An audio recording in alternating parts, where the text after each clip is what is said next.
Azərbaycan səhiyyə sistemində baş həkim və direktor səviyyəsində ixtisar və dəyişikliklərə start verilib. Bir gün ərzində ardıcıl olaraq 4 tibb müəssisəsinin rəhbəri vəzifəsindən azad edilib.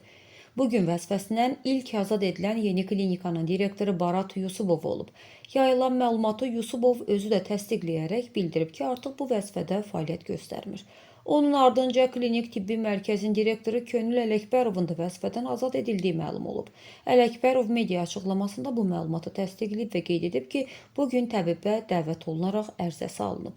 Eyni gündə təbibin tabeliyində fəaliyyət göstərən Respublika təcili və təxirə salınmaz tibbi yardım mərkəzinin direktoru Mirələm Cəlalov da vəzifəsindən azad edilib. Bununla bağlı müvafiq əmr artıq imzalanıb. Vəzifəsindən azad edilənlər arasında Sabunçu Tibb Mərkəzinin direktoru Nürəngiz Bəşirova da var. Onun yerinə artıq müavini Kamil Hacıyev təyin olunub. Xatırladaq ki, Respublika Uroloji Mərkəzinin direktoru Pərviz Hacıyevin və Abşeron Mərkəzi Xəstəxanasının qalmaqalı direktoru Səkinə Sadıqovanın da vəzifədən azad edilməsi ilə bağlı məlumatlar yayılıb.